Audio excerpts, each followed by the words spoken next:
Welcome to Pub and Porch, Applied Stoicism in Modern Life, hosted by Adam Piercy and Mick Mulroy.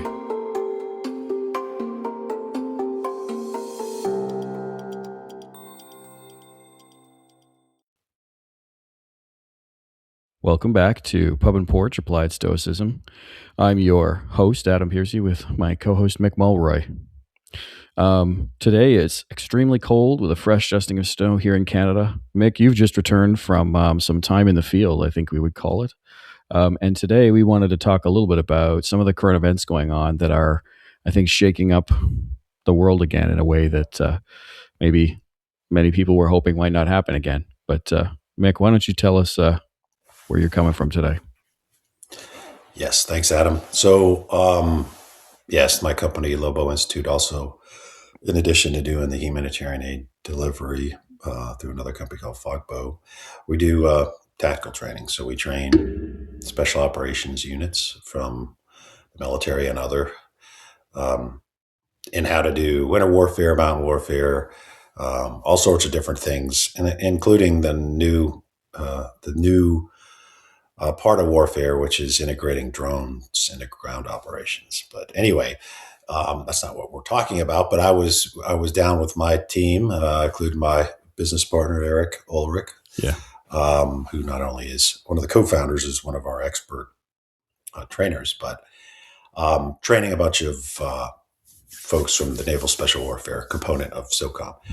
One, inspiration for the next generation, super motivated, dedicated professionals there, who, as I mentioned, are Pub and Porch fans, and that was before the training course. So, yes, it also shows that Stoicism is still alive and growing, and that's what they told me inside the military. And before I get back to the current event you just referenced, there is a trend in some militaries in the West for a nationalist flavor, which is not to be confused with patriotism. It's more xenophobic and supremacist philosophy. It is absolutely essential that doesn't take root in the military. Mm-hmm. And the idea that Stoicism, which has always been ingrained in Western militaries, especially now the United States, is a counterbalance that I think needs to be dominant, if you will. Right. Sure. Side note, but an important one. So anyway, at the very end, literally, we had the last night, we had our barbecue, which in Lobo standards means elk burgers, elk steaks, elk brats, and antelope, by the way. Then that night, woke up because a lot of the major networks are told in advance to keep their analyst ringers on, right? And, at ease on the cocktails. So you could jump up and start talking about what happened. And what happened is the U.S. and Israel elected to initiate combat operations in the midst of negotiations, right? So the next negotiation milestone was supposed to be tomorrow, Monday, in Vienna. And obviously that's not going to happen. The U.S. and Israel initiated strikes that decapitated the regime. Literally, there's around 40 leaders in Iran, from Khomeini, the supreme leader, on down, defense secretary or defense minister, their equivalent national security advisor, their equivalent of JSOC, SOCOM, CIA, all dead. And of course, also the nuclear facilities and ballistic missiles. But that, again, is not the purpose of this podcast, but it did spark our discussion on talking about Stoicism's view of war, Stoics in war, right? Because I already mentioned, as you well know, there's been a long history of Stoicism inside the military. Probably where it really just cemented was during the Roman Empire. Right. I mean, I think there was at one time when every legion heir would have said he was a Stoic, and meant it. And I think that has carried on, whether it's in the British or any of the European countries' military, but especially the British, and then on to the U.S., Canada, and is still in existence today. So That being said, oftentimes those who fight war or have been in one are actually less likely to start one because the consequences of those decisions are felt and known by that person. We have a situation today where very few, at least elected leaders in the U.S. at the highest level, have served. But in the past, it was not only expected, especially from the Stoic philosophy, for you to have served, but you have to have served in a manner that was the tip of the spear, to use a overused expression, right? So starting, I'll just kick off with the first one and then throw it back to you, Adam, for your initial thoughts. Sure. But again, I don't think, if you look at the Spartans, who were known to be one of the finest warrior class in history, if not they were actually very hesitant to go to war. They had all sorts of restrictions. They had to, pass it through two kings and, their equivalent of a legislative body. And they weren't the warmongers that some people might expect. They were the war fighters that were hesitant to actually enter the war itself. But again, I'll start with Cato. And I think when it comes to war, it also matters about what it is you're fighting for, right? War is not a blanket right or wrong. One would say Cato, of course, who I think was the model for the gladiator and the movie Gladiator, predates, of course, Marcus Aurelius, but he fought against Julius Caesar. He fought for the Republic. He fought for the democratic concept that was Rome. And he fought to the death. And he was even offered a chance to get his life spared. And instead, he committed, the noble death, the suicide, rather than be captured. And even Caesar thought very highly of him. But he kind of set the standard not only for, I think, the Stoic soldier. So the quintessential Stoic soldier to me, and more important, people like George Washington, was Cato. Yeah. And his war was a just war. You're fighting for your country and the democratic principles that was the Roman Republic against tyranny, which was an autocrat that wanted to throw all that out the window. So I think that kind of sets the standard for us Stoics, and both how we face and serve, and also the wars that we would find just. Yeah. Yeah, and then just a quick word on Cato, actually, because I'm reading the biography of Cato called Rome's Last Citizen, and I'll put it in the show notes. Cato actually served before he served in any political office. He served because you always had to serve as I can't remember if it was a legionnaire. I think he might have been an equite, which means he had a horse. A horse, yeah. But he was a very interesting leader because he himself would dig the ditches, set the spikes up, because they would set this spiked wall in the ditches on the outside to protect the encampments and everything. And very famously, he walked into his first ever command off of his horse, walked in not wearing a helmet so that everybody could see who he was.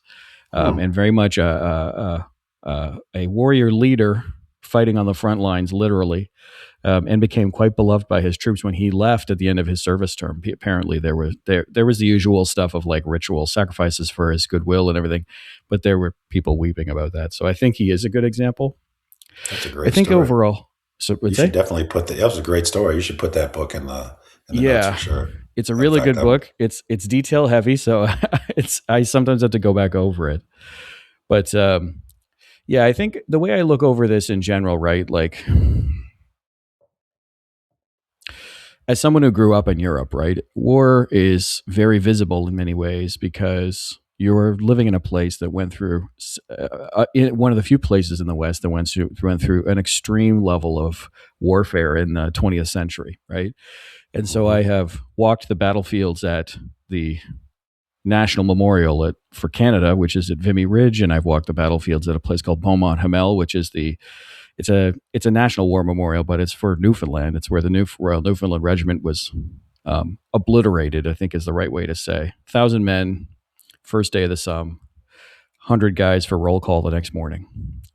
And I've seen that up close. And so I have always grown up to be a pacifist. But the thing is, the Stoics they're pacifists in a different kind of way as I see it. They don't wish to go to war. They look at war as they would call it a dispreferred indifferent.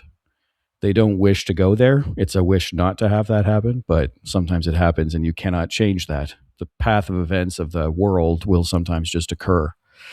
And that's how I think they all would generally say that they would see it. Now, they have their own quotes about it, right? I mean, I think Seneca would consider war to be madness or national madness in some ways. And I think you talk about, I think you said, did you use the term just war or you use the term? Yes. Yeah, just war. Yeah, and I think, for Stoics, a just war is one built on duty and obligation and removes the vices of things like greed or anger towards those others. And I think that's the thing I really, for myself, have really been focusing on as I've been doing a bit of research for today's episode, because we're not academics, but we do like to know what we're talking about. So you and I both do a bit of research. But ultimately, I think that's where I focus on what's going on right now.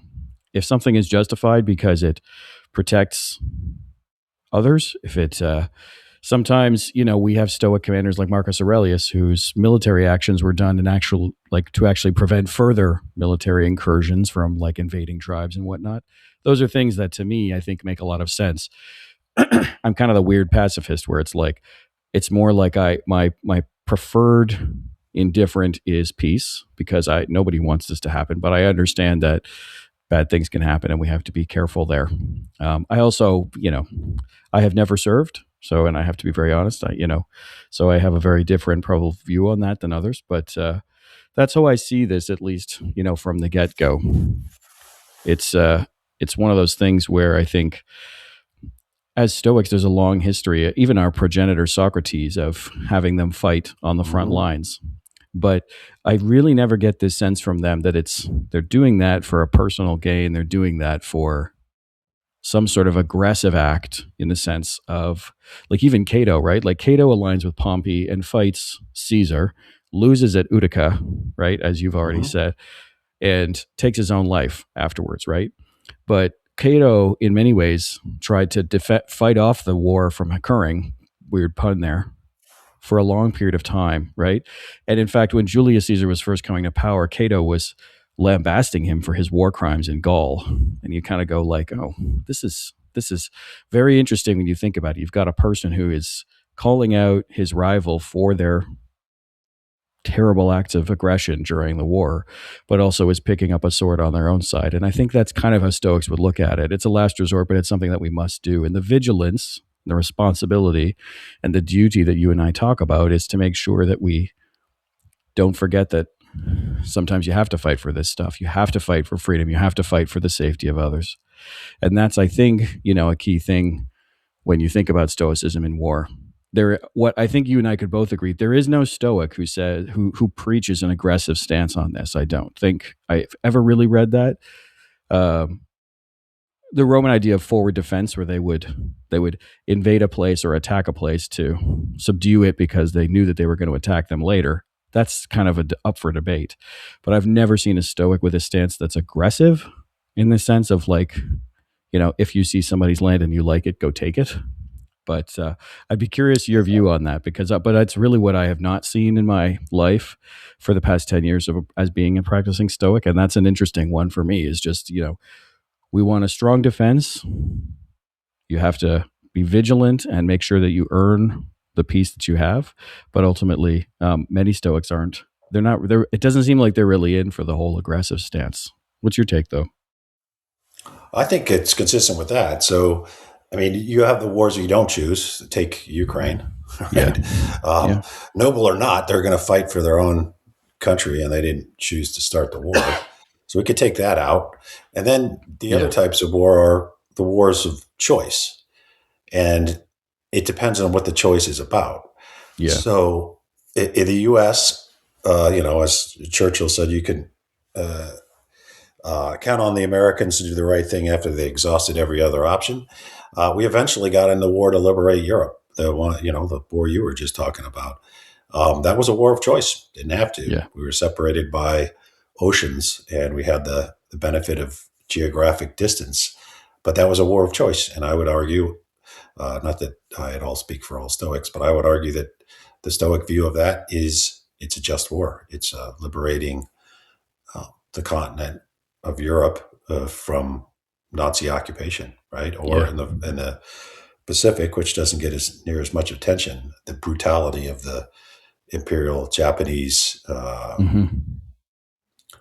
empire was astonishingly horrible.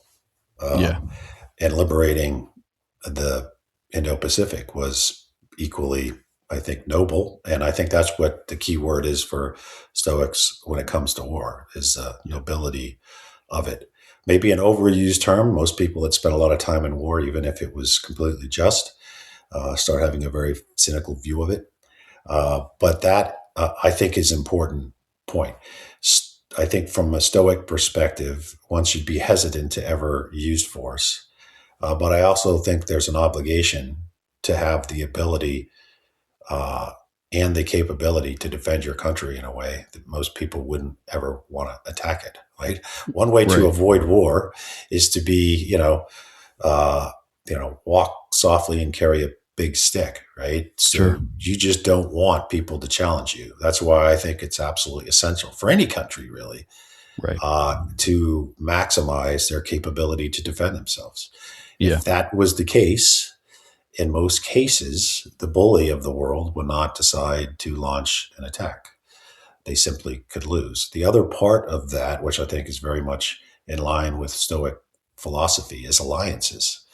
If you have an alliance with other countries, every country in that alliance does the needful to prepare, defend itself, and defend its allies. The chances of that alliance being attacked goes down substantially. It's literally the premise that won the Cold War, right? With NATO. So not to veer into foreign policy and national defense policy, but I think from the Stoic perspective, you have an obligation to be self-reliant. And as a nation, that means the capacity to defend yourself. And that also, of course, means going on the offensive if need be. And you have an obligation as part of alliance to do the same. And you should be in an alliance of like-minded, democratically aligned, in our case, Canada and the United States, aligned countries. And you should also not take that alliance for granted, which is a whole other discussion. But we've had that. So we have had that one. Other Stoics that I would say throughout history, obviously Marcus Aurelius, we talk about him all the time. He was the emperor general that was an example of servant leadership, like you mentioned, Cato was as well. But you also had George Washington, who had his forces watch Cato, the play about Cato, prior to launching a major attack that turned the tide of the Revolutionary War. And you've had generals and leaders throughout history, Churchill being one I would say is a great example, although might not have held himself out as Stoic like we do, was clearly versed in Stoicism. And in many cases, maybe not the moderation, but in many cases exemplified Stoicism when it came to bravery and self-reliance and resilience in the face of Nazi aggression. So I think there's a lot of examples throughout history. Obviously, my old boss, Secretary Mattis, is a well-known modern Stoic. And but before him, Admiral Stockdale, the fighter pilot philosopher, not only was a well-known Stoic, but wrote about it pretty extensively.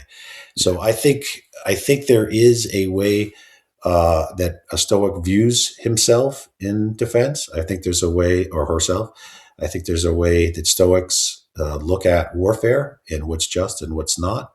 And I think that is what would be most needed in modern society on how and when to, you should, the Reagan doctrine, basically you should have such a large, most powerful military that you'd never have to use it because nobody would ever consider challenging it. Right. If I think the Stoics of the world, and certainly the countries of the free world, were to take that view, which they're finding out now, to be fair, Sure, and they're doing it now. More importantly, right. We would all be better off. But you can't be also the one that, in my opinion, is the pacifist because you happen to be surrounded by people who are willing to defend you. Yeah, you need to understand that it's not, freedom isn't free. In other words, I'm sorry for all the cliches, but they do fit. You have to fight for it. You have to be willing to fight for it, and you have to be willing to fight for it in a way that your enemies don't want anything to do with that. Yeah, for sure. So I think, we've been doing a lot of discussing today, and I think this is great, about Stoicism and war. And I think it would be important to pivot a little bit to talk about what I have been thinking of more as like Stoicism at war. So we have a lot of service members who listen to us, apparently. You were telling me about some recently. And I think, one thing that I came across quite a bit in my reading was Stoicism at war. One thing that's interesting, and actually William Spears kind of talks about this in his book, Yes. Which is called Stoicism as a Warrior Philosophy. It was, when you think about Stoicism at war, like how do you take that into war? And, I think the one thing for sure that I saw as an arc throughout my reading was around just conduct and morally, ethically good conduct. So things like the protection of non-combatants seems to come up a lot. They don't call it that. Non-combatant is sort of a modern term, right? Because back in the day, if Athens was fighting Corinth, then they were kind of all bad, right? But in the modern world, this idea around non-combatants and the protection of the innocent or the weak or whatever, while you're carrying that out, I think is something people would think of as a part of a modern concept. But you see it with a lot of Stoics, where it's like, we fight the battle and the battle ends and we're not doing anything else. Marcus very clearly, like once he pushes the Marcomanni back over the Danube, he does not encroach further on their territory. He sets up a treaty and he says, look, we've had enough of this. Let's go forward. And so I have not served, so I'm not telling somebody to be a certain way, but I will say that there seems to be this theme around just conduct, right? Justice and benevolence for others, even while doing this. Like, it sounds funny, but it is something that I think is kind of prevalent there. And you see this with so many others. Even Cato, like Cato loses at Utica, right? And he essentially, his conduct essentially sort of settles things down because there's worry about reprisals against his troops or reprisals against Caesar's troops when they come in to take over the land or whatever. And Cato kind of evens a lot of that out. And he says, look, we lost, right? And he makes a personal choice to take his own life, but he certainly does not tell every other legionnaire to do that. And, so I think that's a really important thing for me. Now, it's funny when we talk about this because there are people who I think embody Stoic values in much of their conduct who have asked for things like carpet bombing and fire bombing in the past. And I'm not going to quote on that because ultimately I'm not in that circumstance. But I think in general, every Stoic would say, you fight the fight, and then you act justly towards people afterwards. Even if they lose, right? Even if they're terrible. And I mean, we were talking recently on an earlier, or at least we were talking about it in an earlier episode about the movie Nuremberg, right? About the Nuremberg war trials. Absolutely. There was still an act of justice that took place there, right?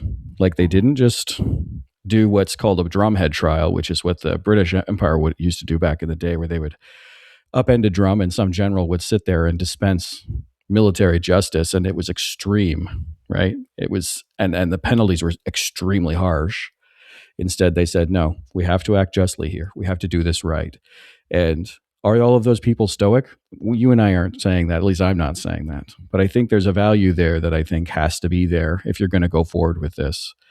And remember that you have to act justly towards those while doing these things, because ultimately, if you don't, in my mind, and this is what I think Seneca would say and some of the others would say, the moment you stop doing that, you are harming yourself even more than you are harming those innocents, right, or civilians.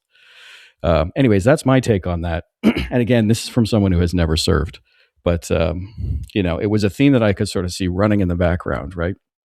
But I'd be interested in your take on it, because we've talked a lot about Stoics at war, but like Stoic conduct is almost a topic in and of itself, right?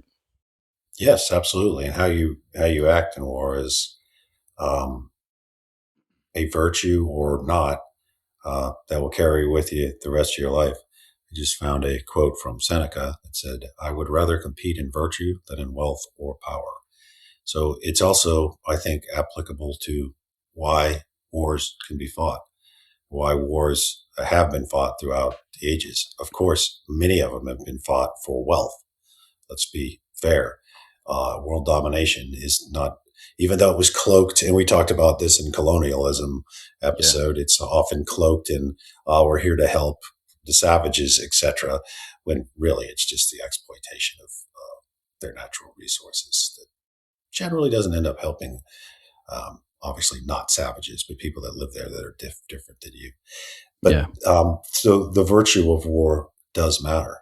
And that is something I think as a country, and you mentioned Nuremberg, but after World War II, there was a series of conventions that was done by the international community to avoid the horrors that we saw in that war, and literally every war before that, right? Yeah. But the carpet bombing of Dresden, obviously the attempted extermination of a race of people. But the Geneva and the Hague Conventions came out of that. And that was an effort by the international community to avoid, just the human rights catastrophe and war crimes that we saw in World War II. And it's important that those continue to be revisited. And it's important that countries are held to account for violating those. Right. I would look specifically at Russia. I mean, Russia not only initiated a war against Ukraine, but has stolen tens of thousands of children. I mean, who would even think of that? I don't even know if there's another time in history where it's happened like that. And then uses the kids that they stole as a bargaining chip for their negotiations, as if that is actually acceptable to steal children and then use it to try to gain things like territorial concessions. Mm-hmm. Clear violation of just the core of morality of any human being, and obviously a violation of all the protocols we put in place after World War II. So another thing that we have talked about, Stoics should be involved in the world, and that's and when it comes to not only the defense of your nation, but potentially how the world conducts wars. And you can certainly talk about the wars in Gaza right now. You can talk about the other places. It matters. And you're, as a country and as a person, responsible for your own actions. The excuses, well, I did a horrible thing, but they did a horrible thing too, is never acceptable. It's not acceptable in the law, right? And, in basic societal criminal law, it shouldn't be acceptable in, modern warfare. But that's, I think, where the Stoic principles can come into play, that if you build a bedrock of virtue, again, I want to compete in virtue rather than power or wealth, you will have a military that essentially stays on the right track.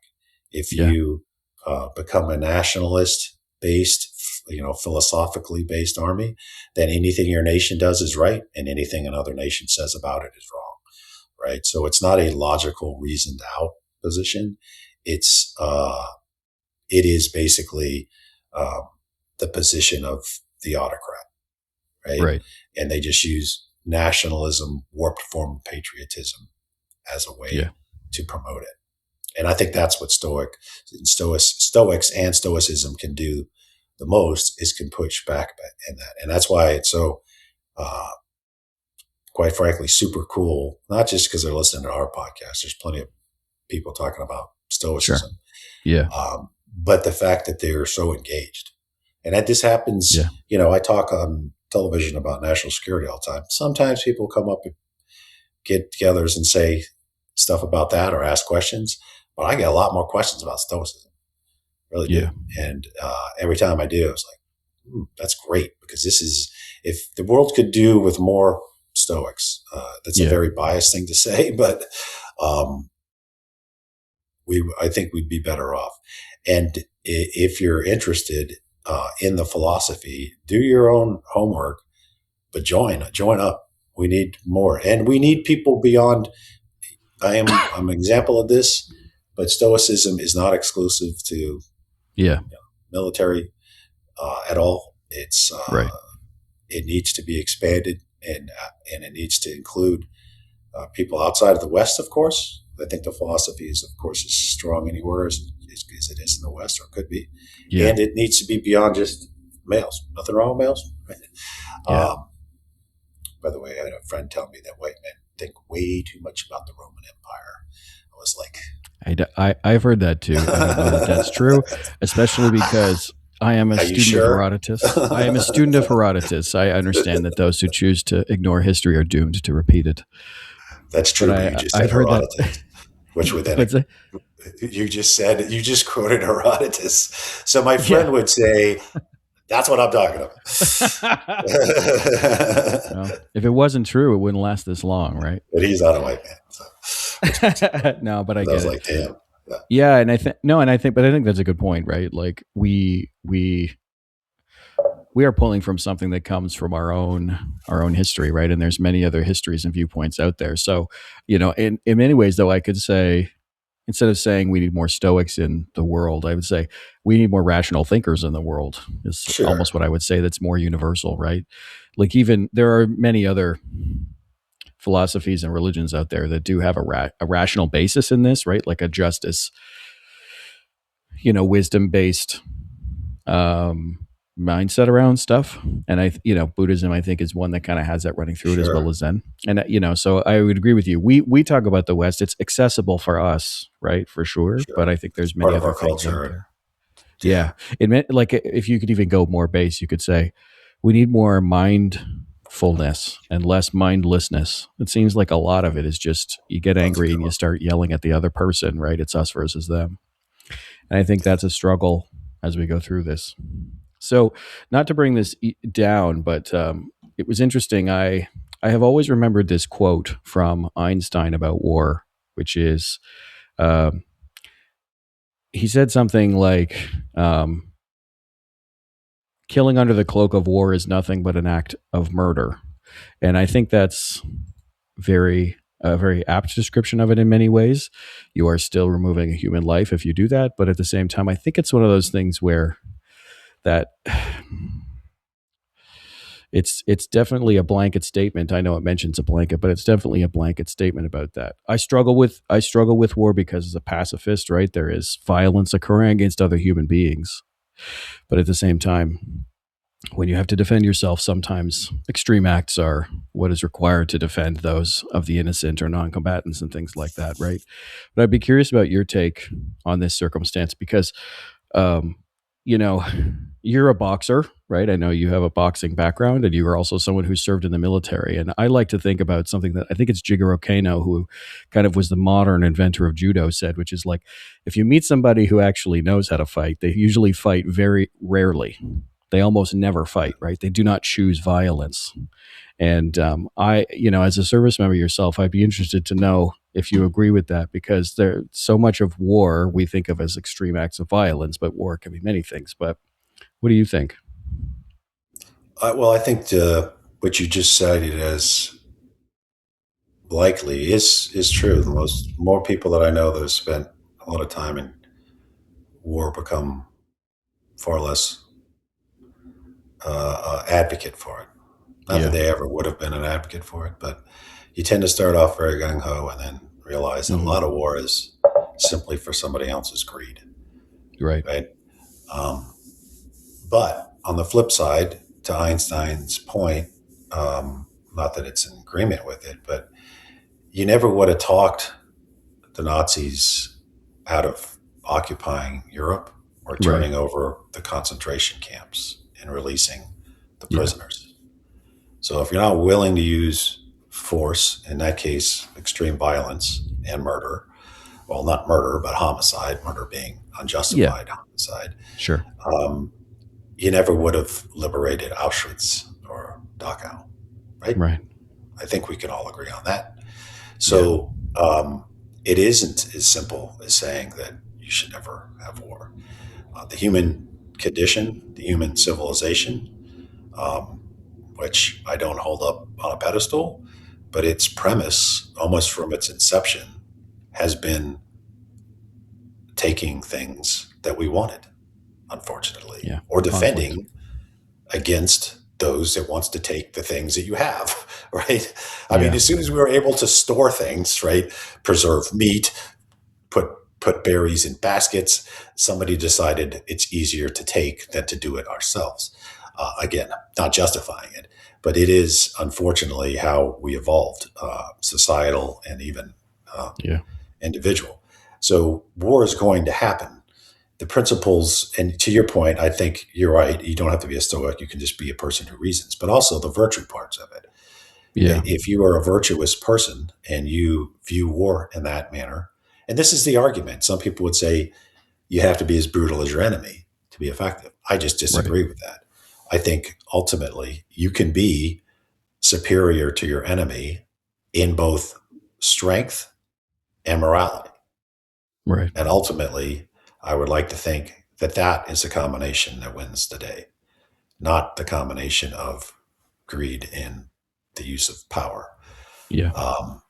So, and that again, it's just like, if every kid went and learned boxing, for example, the Irish martial art, the chances of the bully going around the playground stealing lunch money goes way down, right? Sure. It just, you never know. You're gonna meet that little kid and try to take his lunch money, and all of a sudden you're getting, walloped.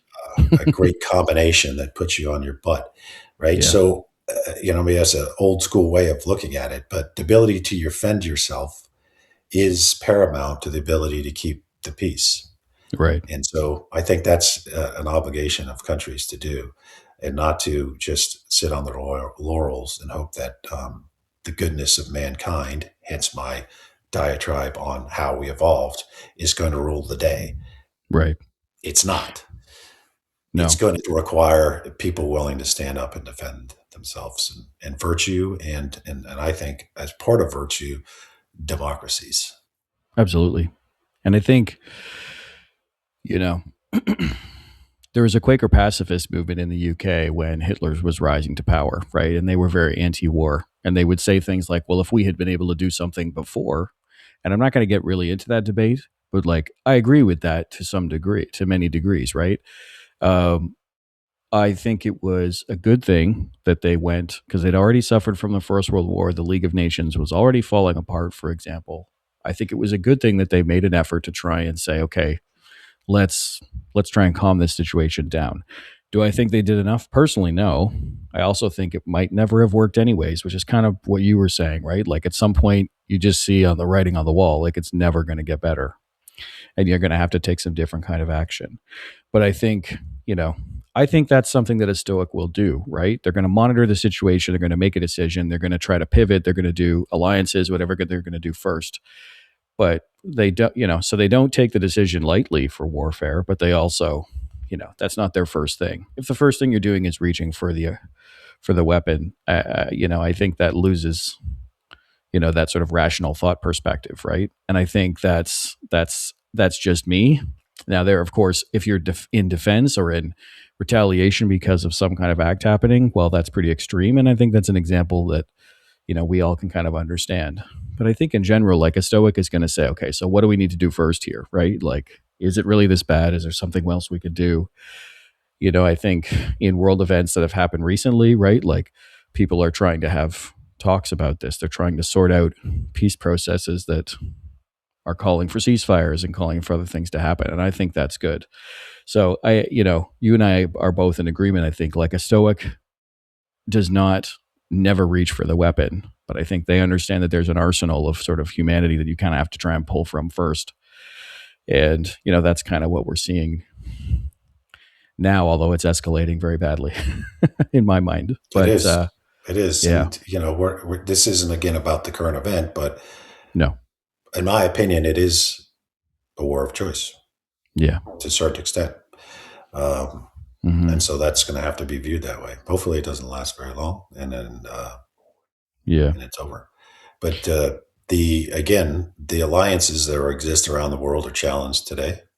Yeah. And that gives countries an opening, whether it's Russia and Ukraine, China potentially, and Taiwan. Yeah. They view weak alliances as reasons to take advantage of it. And so I would promote the idea of a strong mutual defense among democratic nations. They could also do it among autocratic nations, but I'm not part of that. So I advocate that they have no alliances, right? Yeah. And to be honest, they have. I mean, think about Russia, right? So Russia, as soon as Venezuela got in the crosshairs, they didn't do a damn thing to help them. When Assad started falling, they just took off and took them with them. When, the Iranians are going what they're going through right now, which is fine with me, they hadn't done a damn thing for them. So the alliances on the other side are, I think they're questioning how much of an alliance there is between these autocratic, despotic countries, because they are not effective. But we should take the opportunity to shore up our alliances and not break them down, certainly, and challenge their existence. Well, I think you get to this point where a lot of this comes down to the basis of what was formed, right? So if something is formed based on tyranny and power and greed, those vices always seem to fall away. They always seem to fall apart, right?